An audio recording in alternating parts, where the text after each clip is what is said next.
গাছেরাও কথা বলে, শুধু তারাই শোনে, অন্যরা শোনে না। তারা কথা বলে ফিস ফিস করে। তাদের কথা শুনতে হলে যেতে হবে তাদের কাছে। তাদের ভাষা বোঝার জন্য তাদের সাথে মিশে যেতে হবে।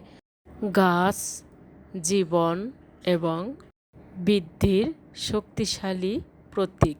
একটি ক্ষুদ্র বীজ থেকে তারা বিশাল দৈত্য পরিণত হয়।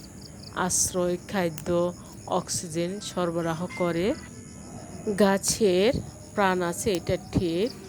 গাছ কোষ দ্বারা গঠিত, আর কোষ একটি জীবন্ত সত্তা।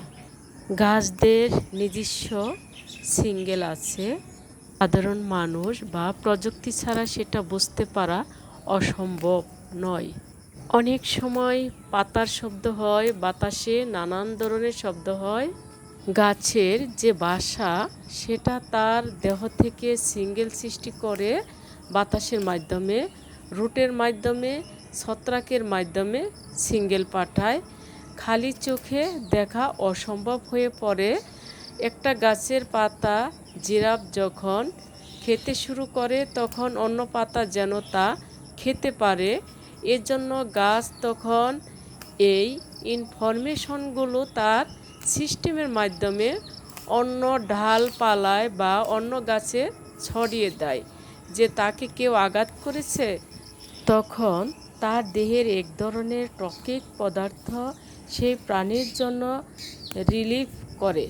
ফলে সেই প্রাণী একটা পাতা খেতে খেতে অন্য পাতায় টক্সিক জমা হলে সেই গাছের অন্য পাতা আর খেতে পারে না।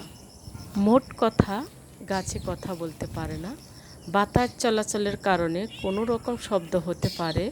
আবার যতটুকু ধারণা, বাতাস চলাচলের সময় বাধাপ্রাপ্ত হয়, কোনো শব্দ হচ্ছে।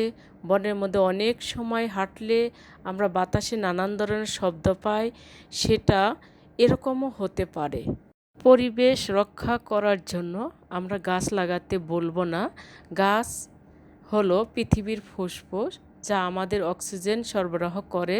গাছ আমাদের বন্ধু, সবসময় আমাদের ছায়া দিয়ে থাকে। গাছ আমাদের জীবনের অবিচ্ছেদ্য অংশ। গাছ ছাড়া পৃথিবী অচল। গাছ লাগান, পরিবেশ বাঁচান। গাছ আমাদের প্রকৃতির দান, তাদের সম্মান করা উচিত। একটি বীজ বপন করা মানে ভবিষ্যতের জন্য আশা তৈরি করা।